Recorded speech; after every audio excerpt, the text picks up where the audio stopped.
Okay, and there we go.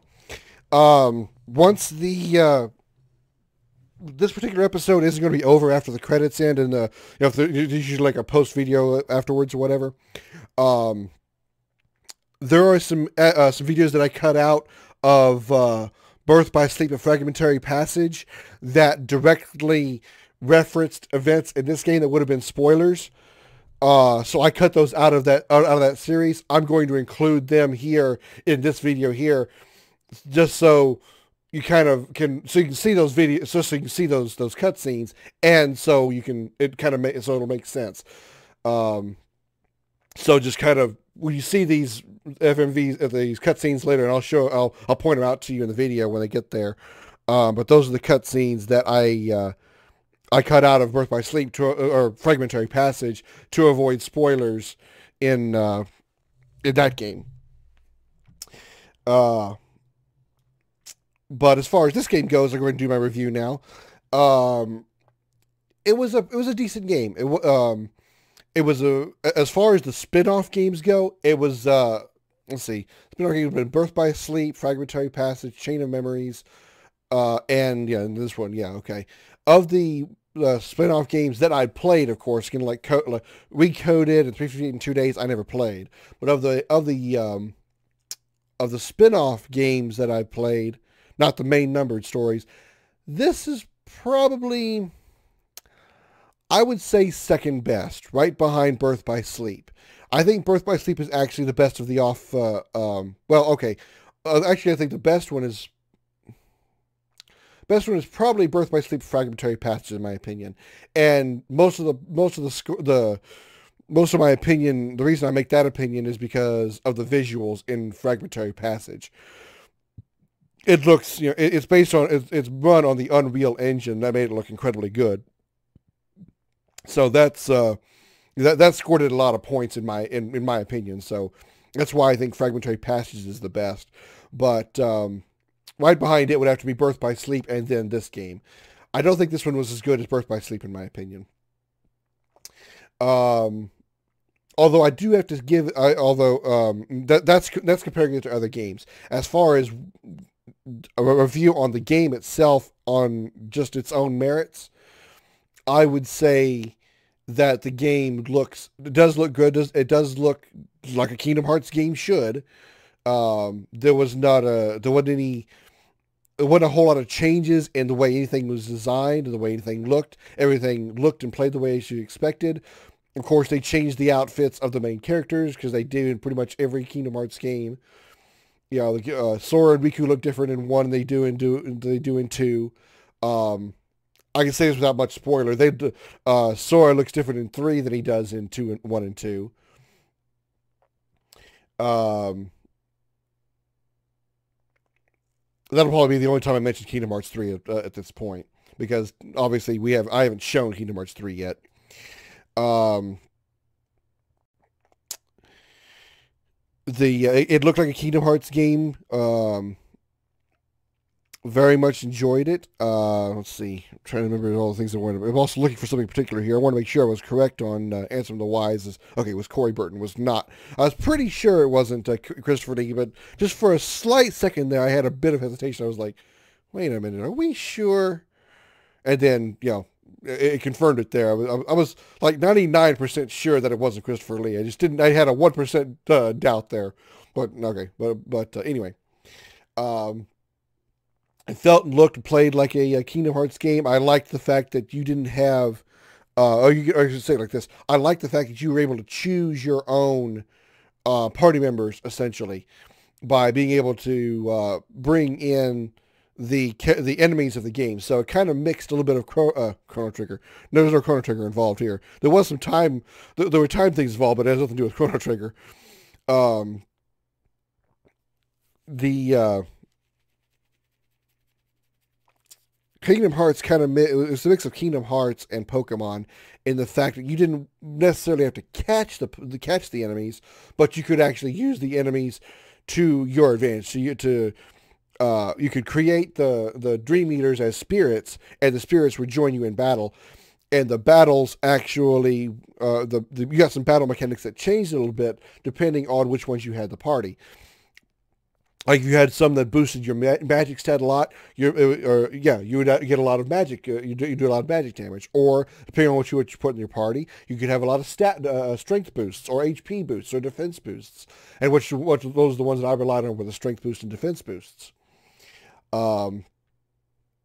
We got anything special going on here?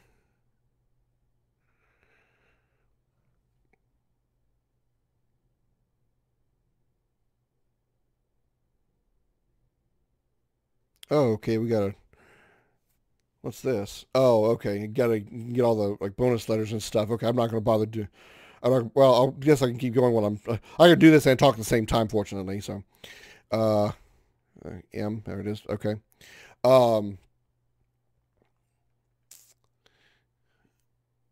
the visuals like were the battle system. That's what I was getting at. I liked how the battle system was pretty much felt like any other Kingdom Hearts game. Kind of makes a little bit of Birth by Sleep with having your abilities have to recharge, which honestly I kind of like the Kingdom Hearts 2 style better, where you actually had an MP meter and your MP would recharge. Uh, Depending on or recharge after you depleted it. Um, the upside to having the Birth by Sleep type system is that you don't have to worry about MP. So if you're out of MP and you need to heal, as long as the Kiraga skill is charged, you can use it to you can use Kiraga to get a heal.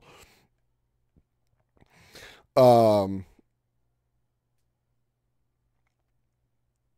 the downside being if you need a heal and the cure is in the middle of charging, you're out of luck. You're not going to get it. You're not going to get the heal, and that was kind of my problem in that last fight against Xehanort, was that I needed to cure multiple times, but I would cure, he would interrupt that cure, and of course I'd have to go back into a charging state.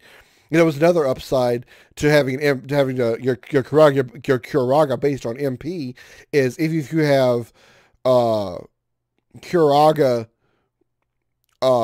if you cast Kiraga and say you don't have a Leaf Bracer and your Kiraga is interrupted, you still keep the MP that you have because it doesn't use up the MP yet. So if your Kiraga gets interrupted, you still have a chance to recast it because it didn't actually go through.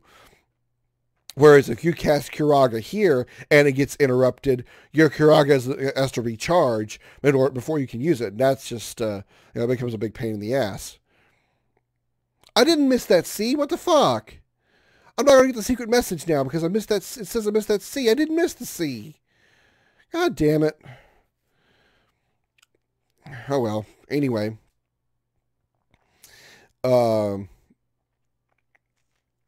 The gameplay was fine. The story was fine. Didn't really have a whole lot to complain about the story. I liked how they brought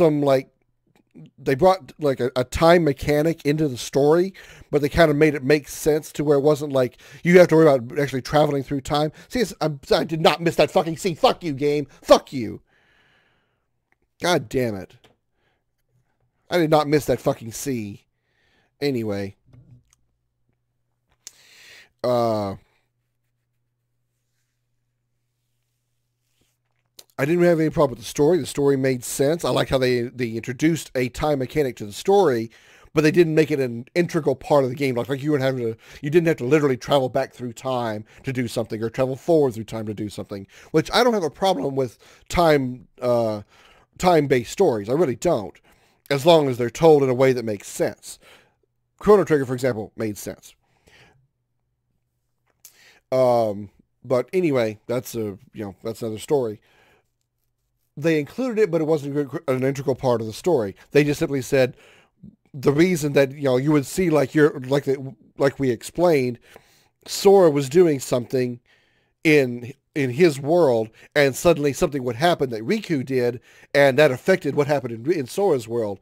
Now, maybe as far as us playing it, maybe we didn't do that part yet with Riku, but somehow with Sora that event already happened because again, time is not a parallel time thing. So even though we haven't done such a certain event with Riku yet,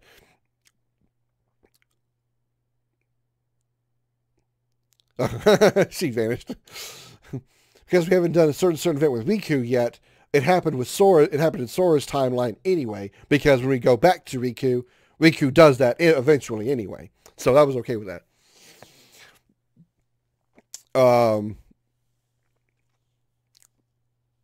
My one complaint that I had about and I'm gonna say this about the Kingdom Hearts series overall, because I have already played 3, and this is not going to be a spoiler for anything regarding 3, so don't have to worry about that. But one thing I don't like about the Kingdom Hearts series is overall the lack of involvement of the Final Fantasy characters. In this game, I'm okay. That's two different arguments actually. So let me get to the first argument about this game, but in particular, I am really, really agitated, really pissed off about the fact that we had absolutely none Kingdom Hearts. Kingdom Hearts. Back up. Sorry, I'm gonna try that again. There are absolutely no Final Fantasy characters anywhere in this game, anywhere at all, with the exception of the Moogles, which those don't really count because they are Final Fantasy characters, but they're really more of just, it's like they're more like a cameo or a reference than actual character or in the game, character or world. It was almost like being almost like a bird passing around in the background, saying, "Oh, hey, look, that looks like a chocobo." That would be the same thing as the Moogle reference. That is totally different from actually having a character involved in the game that actually talks to the character that you actually talk to or interact with or whatever. This game had no Final Fantasy characters at all, and that really disappoints me. And overall, across all the Kingdom Hearts games, again, the ones that I've played, the Final Fantasy characters don't have enough involvement, in my opinion. So this series is mostly a Disney game, and the Final Fantasy characters are nothing more than cameos. And I was really, really, really hoping they would be much more involved.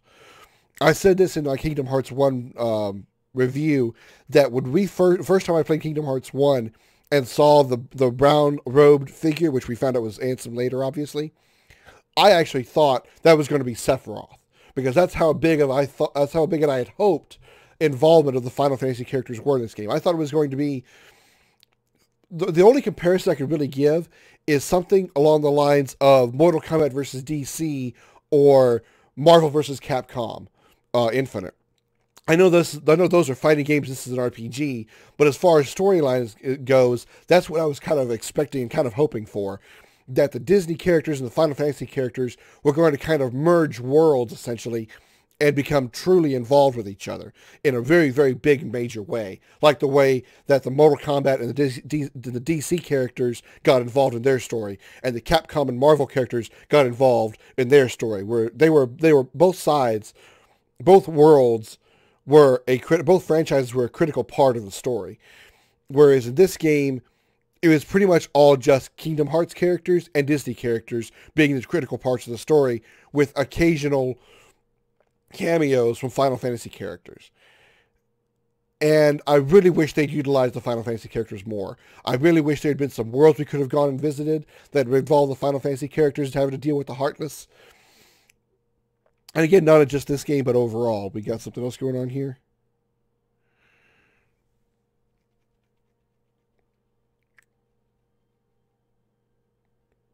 I'm going to guess not.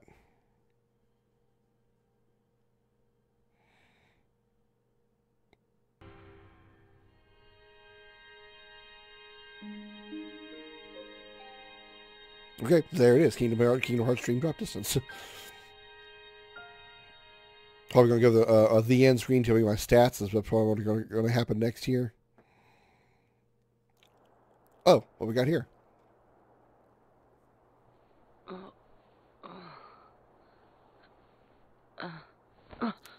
Traverse Town again? Oh boy. I was hoping this world was still here. But where are they? This is the first time I've actually been to Traverse Town in the Kingdom Hearts 2 outfit. They being the Dream Eaters, or they being Joshua and the others?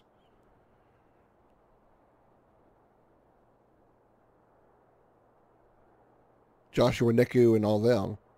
Who is they? Or where are they? Oh, there! It's the Dream Eaters.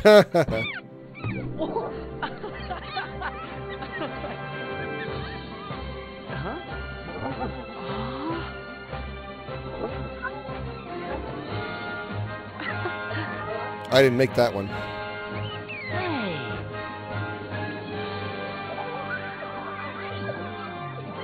Oh, there's my Rex, Triceratops down there.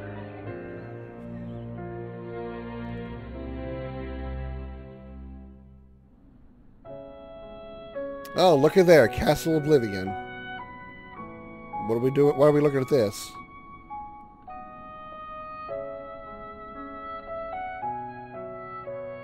Oh, right, Ventus is still sleeping here.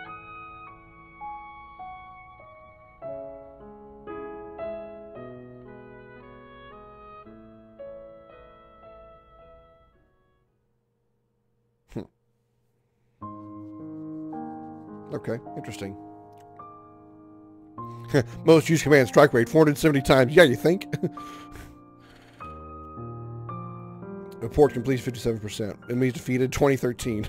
No, this is 2019. So interesting there. Oh, what we got some. Oh, okay. Spirits collected 22%. Spirit smiles 4. I don't know what that means.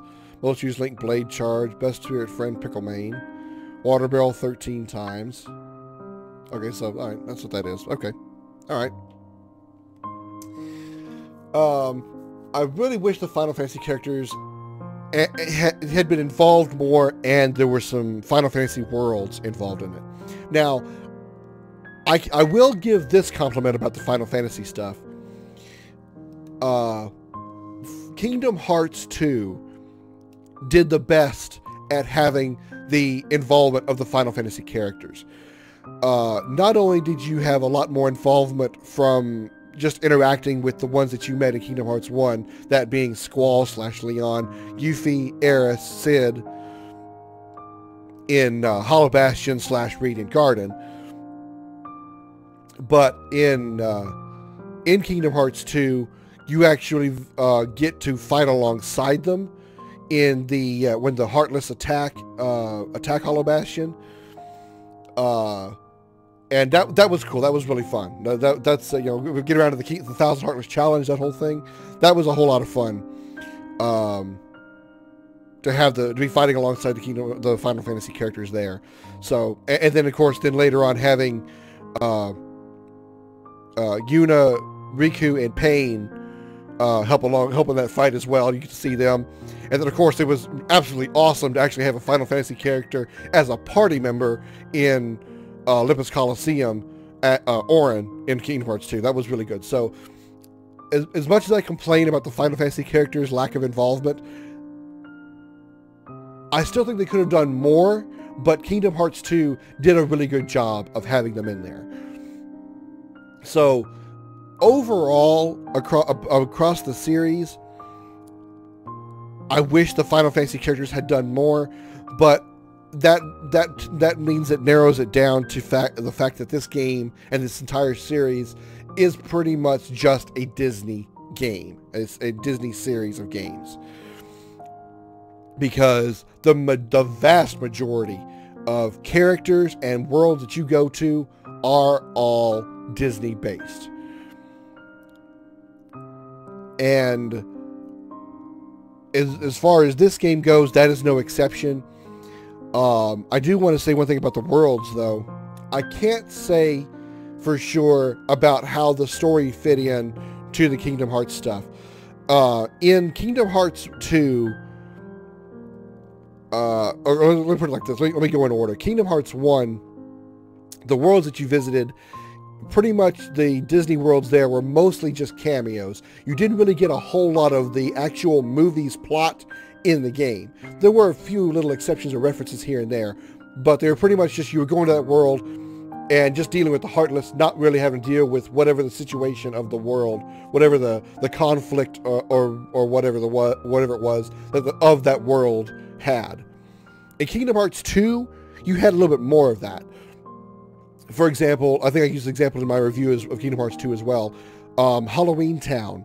You went to Halloween Town in Kingdom Hearts 1, but you never actually had to deal with the fact that Jack Skellington was trying to do Christmas.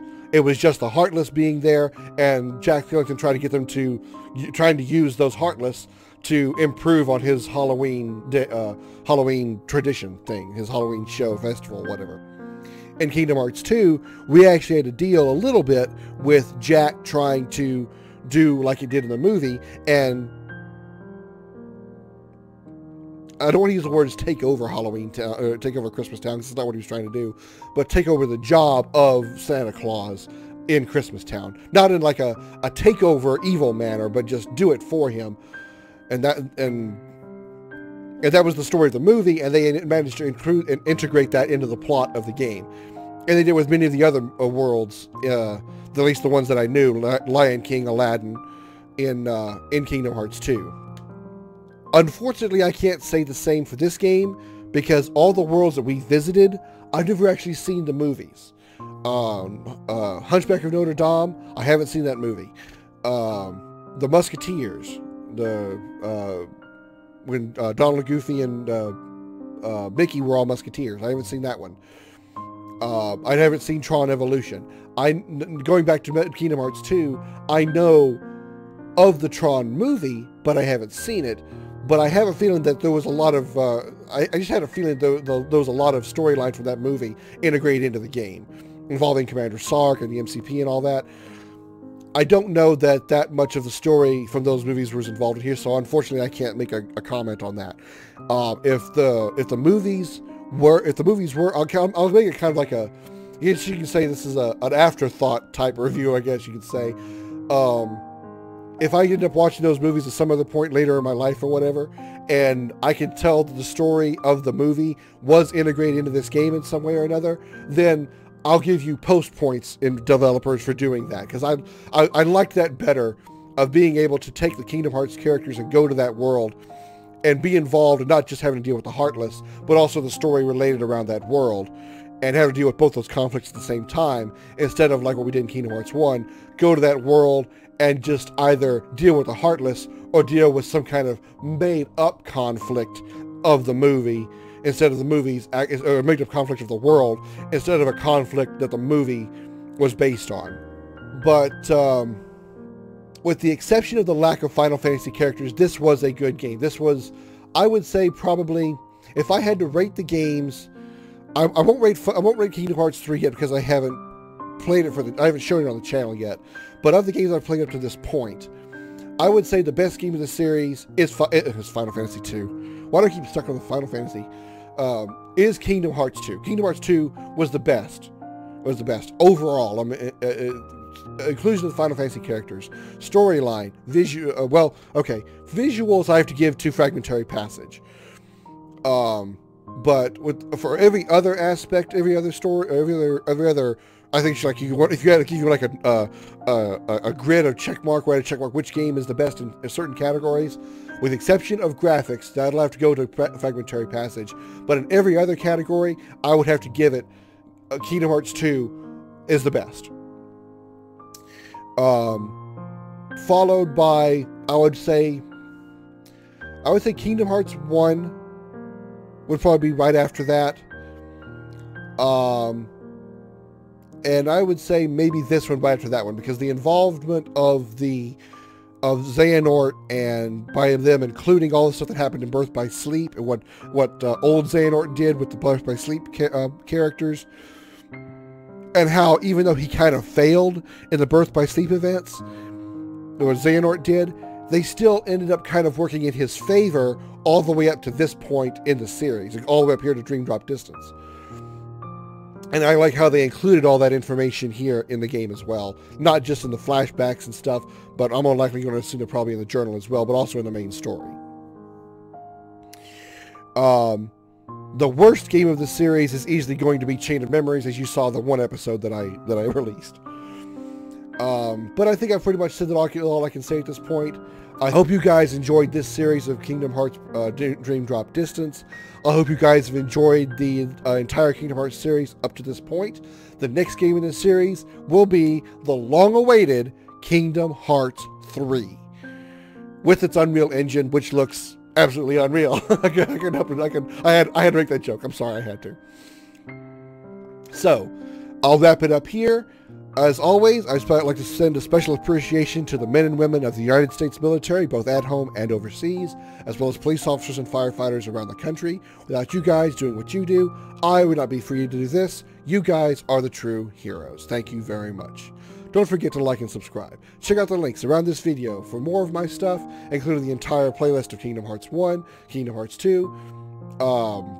You'll probably have to look in my personal playlist for the rest of the games in the series, which is going to be Chain of Memories, the one episode there, Birth by Sleep, as well as Birth by Sleep Fragmentary Passage. All those playlists are on my channel, and that's anything else you want to check out, feel free to check them out. If you find anything that you think will be your friends or family might like, feel free to share them. That'll help my channel grow, and I'd really appreciate it. So don't forget to like and subscribe. I already said that.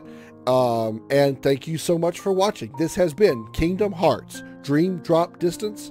I'm Scoryth, the Crimson Renegade. I'll see you later.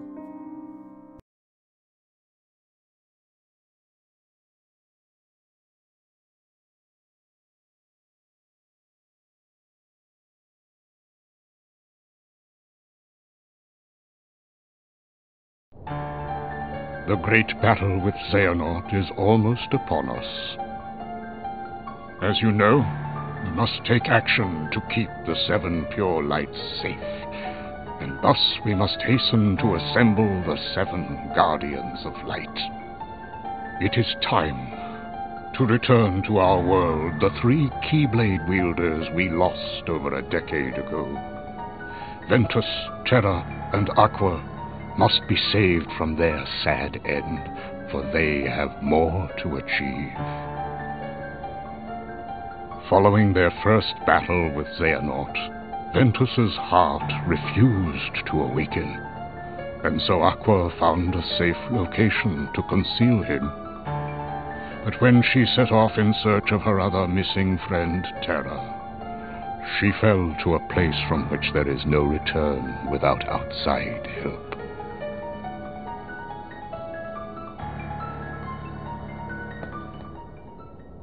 I saw her in the realm of darkness.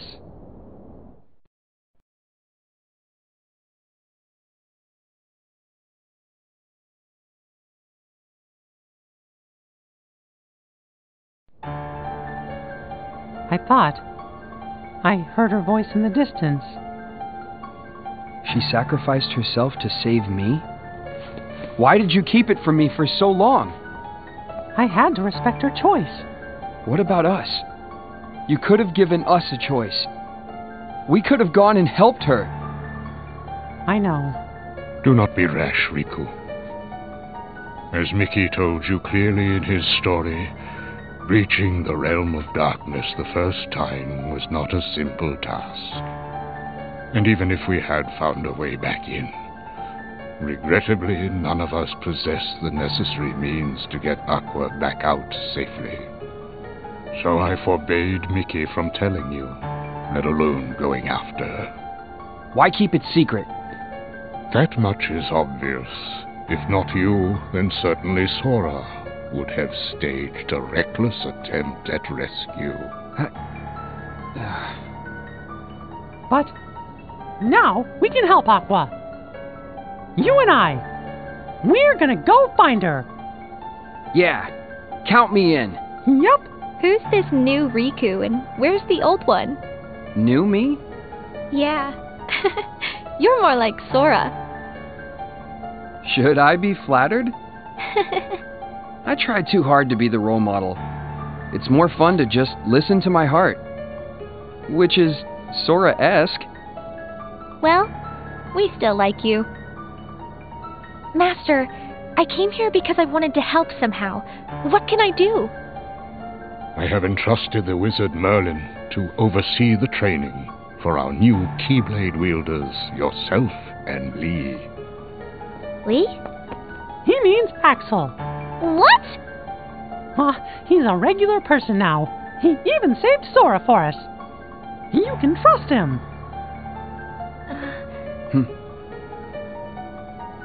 Come on, Riku. It's time for us to go. First, we gotta find an entrance to the Realm of Darkness. Mickey, take these along with you. The 3 good fairies ask that you be presented with them. They are new vestments, which will shield the both of you from the darkness. Thank you, Master. Okay, let's go.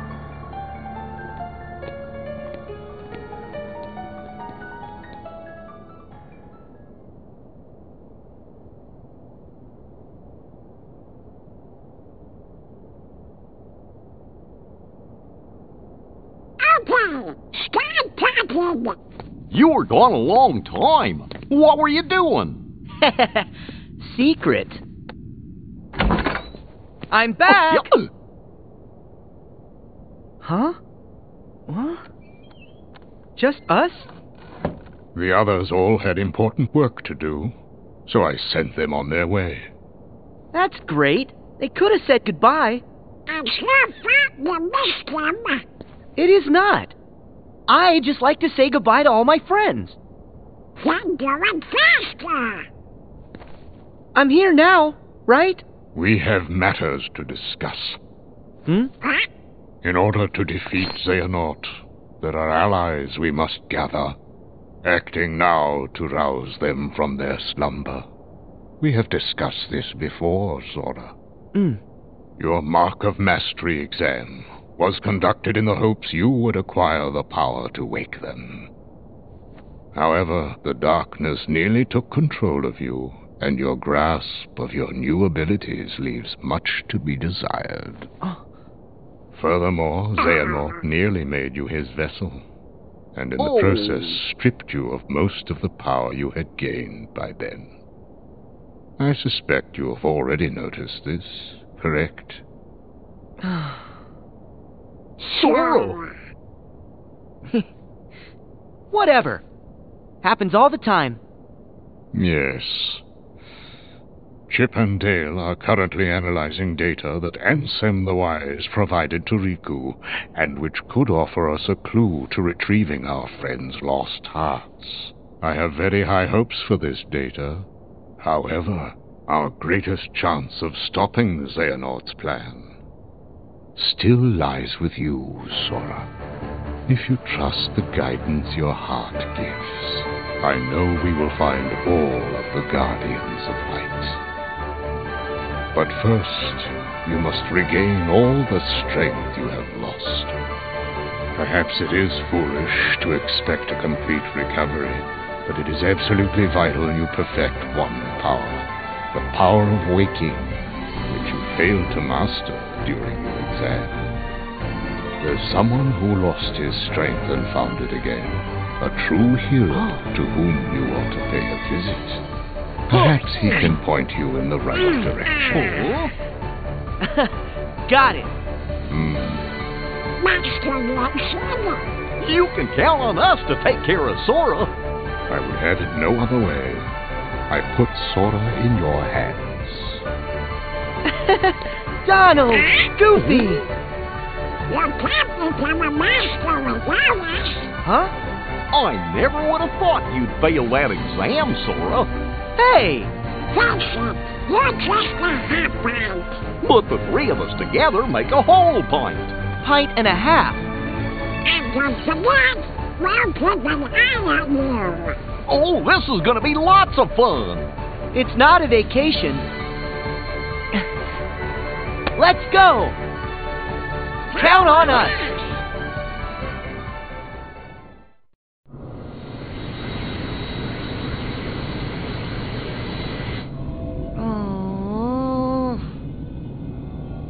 How are we supposed to get there now?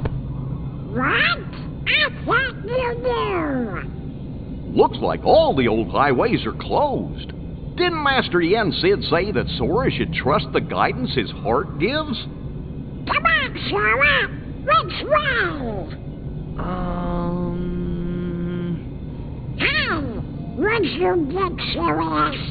Give me a break. I'm trying. These things take time. Well, since we've already been before, why don't you try picturing our friends like we're there?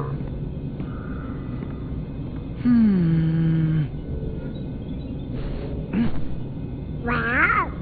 Sorry, I got nothing. What did you expect? May your heart be your guiding key. Huh? What's that? Master Yen Sid always said that, right before we went off on any of our real important adventures. Really? Ring a bell? Maybe I just imagined it. May my heart be my guiding key.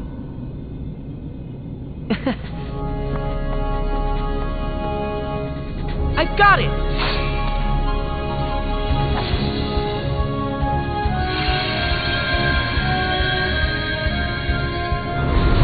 Into the game!